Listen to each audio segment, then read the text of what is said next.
Bismillahirrahmanirrahim. Assalamualaikum warahmatullahi wabarakatuh. Alhamdulillahirabbil alamin wa bihi nasta'in wa ala umuri dunya waddin. Assalatu wassalamu ala asrafil anbiya'i wal mursalin wa ala alihi wa ashabihi ajma'in. Amma ba'du. Segala puji bagi Allah, Tuhan semesta alam. Allah yang Maha Pengasih, Allah yang Maha Penyayang. Dan atas kasih sayang Allah pula lah pada kesempatan kali ini kita dapat melanjutkan pembelajaran pendidikan Pancasila dan kewarganegaraan bab yang kedua membahas tentang demokrasi Pancasila. Salawat beserta salam semoga senantiasa selalu tercurahkan kepada junjungan kita Nabi besar kita Nabi Muhammad sallallahu alaihi wasallam. Tentu saja beserta keluarganya yang mulia, para sahabat-sahabatnya yang agung, serta kita dan para pengikutnya sampai akhir zaman nanti. Amin ya rabbal alamin. Marilah kita buka kegiatan pembelajaran pada kesempatan kali ini dengan bersama-sama melafazkan lafaz basmalah. Bismillahirrahmanirrahim.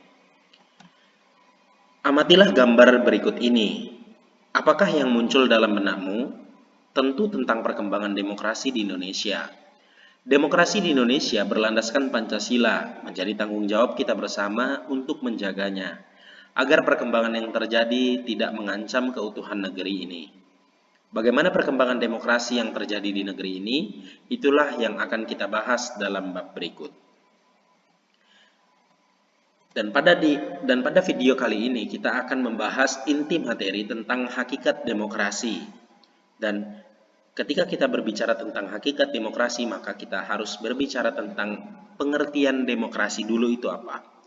Kemudian yang kedua, perkembangan awal lahirnya demokrasi bagaimana. Asas-asas pokok demokrasi itu apa saja. Kemudian proses demokratisasi itu apa saja. Dan prinsip-prinsip demokrasi ada apa saja, serta ada apa aja sih macam-macam demokrasi. Yang pertama kita bahas adalah pengertian demokrasi. Demokrasi berasal dari kata demos dan kratos atau kratein yang berasal dari bahasa Yunani. Demos artinya rakyat, kratos atau kratein artinya pemerintahan. Secara sederhana artinya pemerintahan rakyat atau kekuasaan tertinggi terletak pada rakyat adalah pengertian dari demokrasi. Kemudian menurut Abraham Lincoln, demokrasi adalah pemerintahan yang berasal dari rakyat, oleh rakyat, dan untuk rakyat. Pada zaman Yunani kuno, abad ke-5 sebelum Masehi, ada istilah yang dikenal dengan demokrasi langsung. Demokrasi langsung merupakan suatu bentuk demokrasi di mana setiap rakyat memberikan pendapat dalam menentukan suatu keputusan. Dalam sistem ini, setiap rakyat mewakili dirinya sendiri dalam memilih sesuatu atau dalam memilih suatu kebijakan sehingga mereka memiliki pengaruh langsung terhadap keadaan politik yang terjadi. Sistem demokrasi langsung digunakan pada masa awal terbentuknya demokrasi di Athena, di mana ketika terdapat suatu permasalahan yang harus diselesaikan, seluruh rakyat berkumpul untuk membahasnya. Demokrasi langsung memungkinkan diterapkannya pada masa itu karena memenuhi hal-hal sebagai berikut. Pada masa itu, jumlah penduduk relatif tak sebanyak sekarang. Kemudian, pada masa itu permasalahan kehidupan berbangsa dan bernegara tidak sekompleks dan serumit saat ini, dan pada masa itu pula wilayah negara tidak terlalu luas. Selanjutnya, di era modern sistem ini menjadi tidak praktis, karena umumnya populasi suatu negara cukup besar dan mengumpulkan seluruh rakyat dalam satu forum merupakan hal yang sulit. Selain itu, sistem ini menuntut partisipasi yang tinggi dari rakyat, sedangkan rakyat modern cenderung tidak memiliki waktu untuk mempelajari semua permasalahan politik negara. Dan di zaman modern kita mengenal istilah demokrasi perwakilan.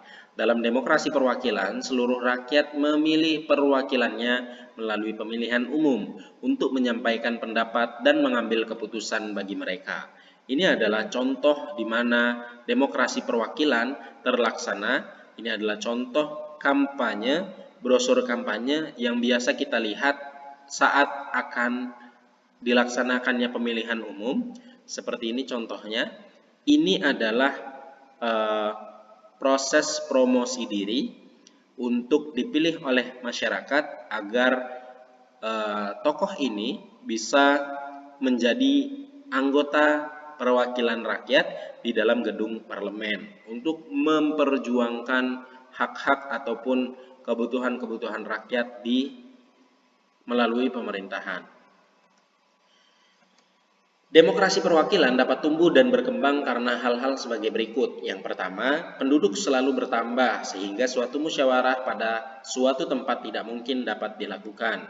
Yang kedua, pada masa sekarang, masalah yang dihadapi semakin kompleks. Dan yang ketiga, setiap warga negara mempunyai kesibukan masing-masing di dalam mengurus kehidupannya, sehingga masalah pemerintahan cukup diberikan kepada orang-orang yang berminat dan mempunyai keahlian di bidang pemerintahan negara. Oleh karena itu, karena faktor-faktor inilah lahir sebuah lembaga negara yang biasa kalau di Indonesia disebut dengan Dewan Perwakilan Rakyat. Di bawahnya, kalau ini Dewan Perwakilan Rakyat Republik Indonesia yang tugasnya di pusat, di daerah ada yang namanya Dewan Perwakilan Daerah.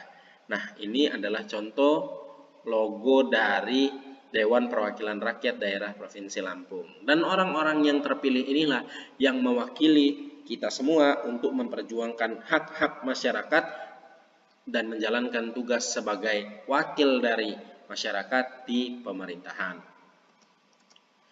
Paham demokrasi pada awal lahirnya memiliki dua pengertian. Yang pertama, demokrasi dalam arti sempit. Demokrasi dalam arti sempit mencakup pengertian dalam bidang politik, yaitu tentang pengakuan hak asasi manusia atau HAM, seperti hak kemerdekaan pers, hak berpendapat, serta hak untuk memilih dan dipilih dalam pemilu. Itu adalah pengertian demokrasi dalam arti sempit. Selanjutnya ada pengertian demokrasi dalam arti luas. Selain meliputi sistem politik, demokrasi dalam arti luas juga mencakup sistem ekonomi dan sistem sosial. Gagasan dasar suatu pemerintahan demokrasi adalah pengakuan hakikat manusia, yaitu pada dasarnya manusia mempunyai kemampuan yang sama dalam hubungannya antara satu dengan yang lainnya. Berdasarkan gagasan tersebut, terdapat dua asas pokok demokrasi. Yang pertama adalah pengakuan partisipasi rakyat dalam pemerintahan. Contoh partisipasi rakyat dalam pemerintahan adalah pemilihan wakil-wakil rakyat untuk lembaga perwakilan rakyat secara langsung, umum, bebas, rahasia, serta jujur dan adil, atau yang biasa kita singkat dengan luber jurdil. Kemudian gagasan yang kedua adalah pengakuan hakikat, harkat, dan martabat manusia, misalnya adanya tindakan pemerintah untuk melindungi hak-hak asasi manusia demi kepentingan bersama. Selanjutnya, ciri-ciri demokrasi itu yang gimana sih? Ciri-ciri negara demokrasi yang pertama, adanya lembaga perwakilan rakyat yang mencerminkan kehendak rakyat. Kalau di Indonesia, lembaga ini biasa kita sebut dengan Dewan Perwakilan Rakyat atau DPR. Kemudian yang kedua, untuk mengangkat dan menetapkan anggota lembaga perwakilan rakyat, diadakan pemilu yang langsung, umum, kemudian bebas, rahasia, jujur, serta adil atau luber jurdil. Yang ketiga, kekuasaan atau kedaulatan dilaksanakan oleh lembaga yang bertugas mengawasi pemerintahan. Dan yang keempat, susunan kekuasaan lembaga negara ditetapkan dalam undang-undang negara.